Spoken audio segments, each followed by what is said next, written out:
Hello बच्चों, चलिए प्रश्न को देखते हैं। कह रहा है कि के का वह मान ज्ञात करो जिसके लिए समीकरण युग्म एक्स जोड़ के वाई बराबर शून्य और 2x - y बराबर शून्य का अद्वितीय हल है।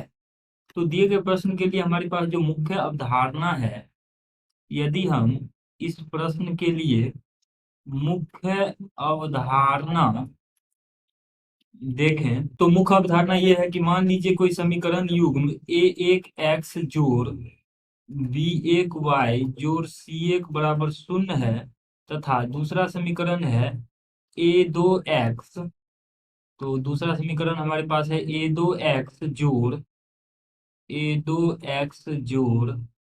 बी दो वाई जोड़ सी दो बराबर शून्य। तो दिए गए समीकरण युग्म के अगर हम अद्वितीय हल की स्थिति लिखें तो अद्वितीय हल जो होगा वो होता है ए एक बट्टा ए दो बराबर नहीं होना चाहिए बी एक बट्टा बी दो।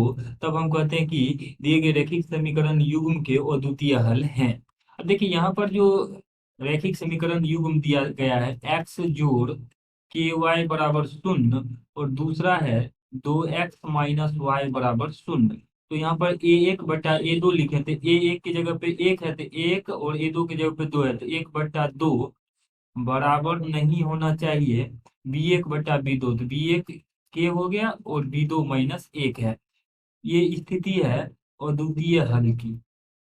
अद्वितीय हल की अगर ए एक बट्टा ए दो बराबर नहीं हो बी एक बट्टा बी दो तो हम कहते हैं कि दिए गए रैखिक समीकरण युग्म का अद्वितीय हल है। तो यहाँ से अगर इसको सरल करें तो ये आ जाएगा माइनस के बराबर नहीं होना चाहिए एक बट्टा दो के, अर्थात के का जो मान है के बराबर नहीं होना चाहिए माइनस एक बट्टा दो के।